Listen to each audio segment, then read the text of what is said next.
Welcome back to 4 High Garage. Today we are going to put head to head the Milwaukee M18 tire inflator and what I call Big Red. It's that Amazon Chinese made inflator that everybody was raving about for the longest time because it's pretty quick and it's pretty cheap. So you can still find it on Amazon. You can even get the Milwaukee on Amazon, but I did find a better deal at Home Depot. They had a get the inflator plus two 5 amp hour batteries and the charger for like $200. So if you're in the market and not in a rush, keep an eye on Home Depot for a good deal, because I think on Amazon right now just the inflator was like 150 or something. Right now I think Big Red's listed at $85 on Amazon. So our goal here is to do 2 tests, 12 PSI to 25 PSI, which simulates in-town driving and dropping down for the trails, and 12 PSI to 45 PSI. That's going to be driving home, basically. I am going to do my best to at least try to keep the test consistent. I am using a Joe's Racing tire pressure gauge. This is sold as being fairly accurate because it's used for racing. The tire pressure can make a difference, even just a couple PSI. So I'll take it down to 12 PSI for each tire every time I reset.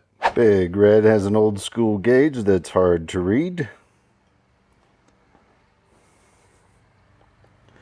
And the Milwaukee's got a digital that you just set to the PSI you want.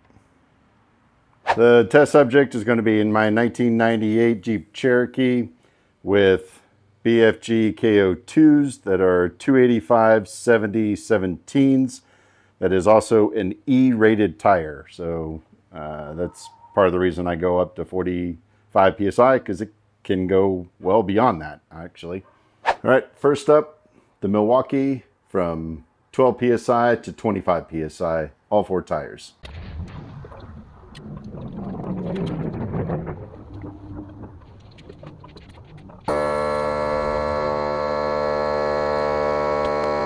Okay, it used 1 bar of a fresh battery, and it came in at just shy of 9 minutes. A couple things I noticed on that test was the digital reading of PSI. The front showed 11.5 and the rear showed 11.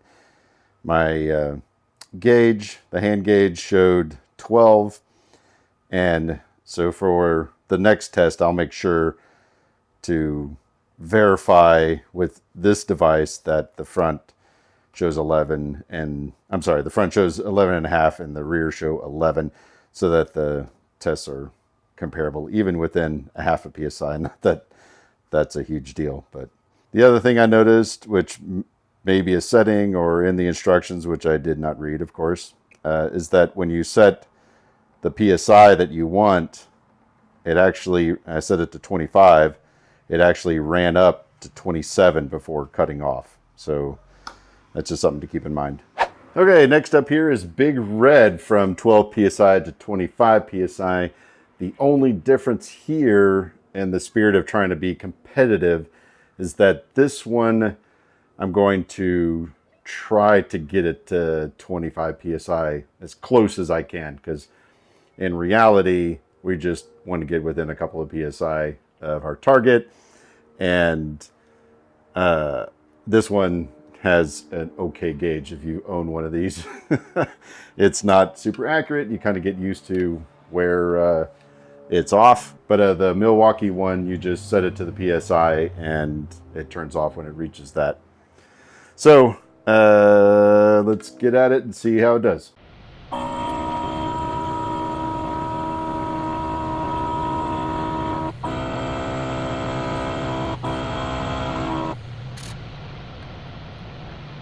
Throw the results out. I forgot to take a dang picture of the timestamp before I cleared it out, but it was a little over 10 minutes.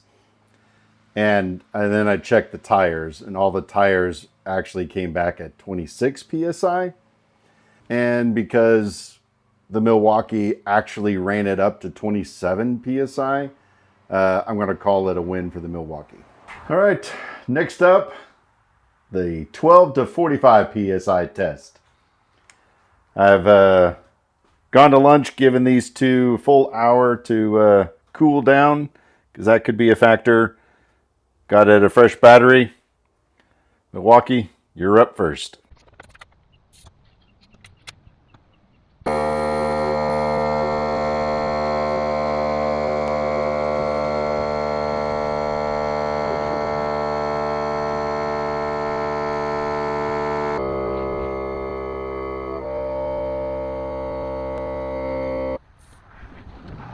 All right, Milwaukee completed it in 21 minutes and 15 seconds, a little more than twice it took to get to the 25 psi, and that's really impressive. Honestly, I'm pretty sure at this point it's going to beat Milwaukee. So, couple things I've learned. One, it basically used a whole 5 amp hour battery. This is a brand new battery that came with the unit. So that's something to keep in mind. Obviously, Big Red, you just hook up to your car battery. You don't have to worry about charging these things on the trail. It's not like dangerously hot. Like it's warm, no doubt about that, but I could touch the nozzle. I mean, it's definitely warmer on the end of the nozzle. Whereas this one, you can't touch it. Like, you have to set it aside and let it cool. It'll melt your fingerprints off. The other thing that I found was on 3 of the tires, it took it to 45, but one of them, it took it all the way to 47, 2 extra psi, like it did in the 25 psi test. So while I was waiting for it, I did a little reading. Don't hate on me pulling out the instructions, but it just says, tool will shut off automatically once the target pressure has been reached. Note, inflation may continue after auto pressure check feature is engaged to hit the most accurate results.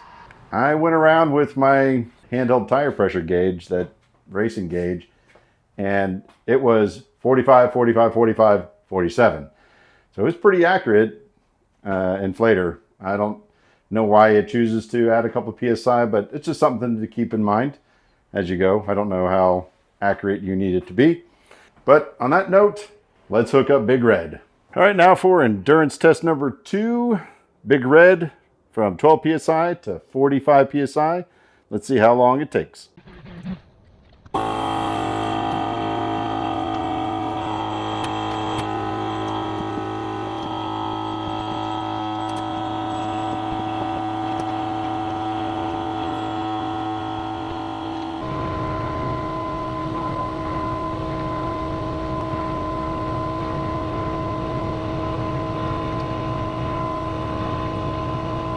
Okay, as we saw, 26 minutes on Big Red. So that's what, 5 minutes longer than the Milwaukee one. What is my conclusion to this? They're both equally great. For the price break, Big Red is fantastic. And I can tell you, I've had that for years at this point. So I think I bought it originally for like $60, and it's held up for time and time again. Just got the Milwaukee one, so I can't say how long that one will last. I guess it really depends on what you need. One of the things I didn't point out earlier, I just realized as I was standing around waiting for tires to inflate, was that this is a standard 5 amp hour battery, and Milwaukee makes much better batteries now. Of course, you can get up to a 12 amp hour battery. So larger battery, newer battery technology, quite possibly will make this thing work faster. It'll certainly last longer, obviously. So that's something to consider, but those larger batteries are so damn expensive. But, you know, if you already have it, then great. Should you get one or the other? I think it just depends on your situation. If I've got the room, I'll probably take both, honestly, because it takes each of them about 20 minutes, 25 minutes to fill my tires up completely. And if I have both of them running, then it'll only take me about 10 minutes to fill all of my tires up completely. So, you know, as they say, one is none and two is one. So it doesn't hurt. If you got the room, take them both. If you guys have any other additional feedback or experience, leave a comment about it. Share the info and pass it on to the next person looking at this video, wondering which one to buy. So nothing definitive. It's really what works for you and what you can afford. So that's pretty much the conclusion. Thanks for watching. Ew. Looks like Colorado cost me an extra $300. Ugh.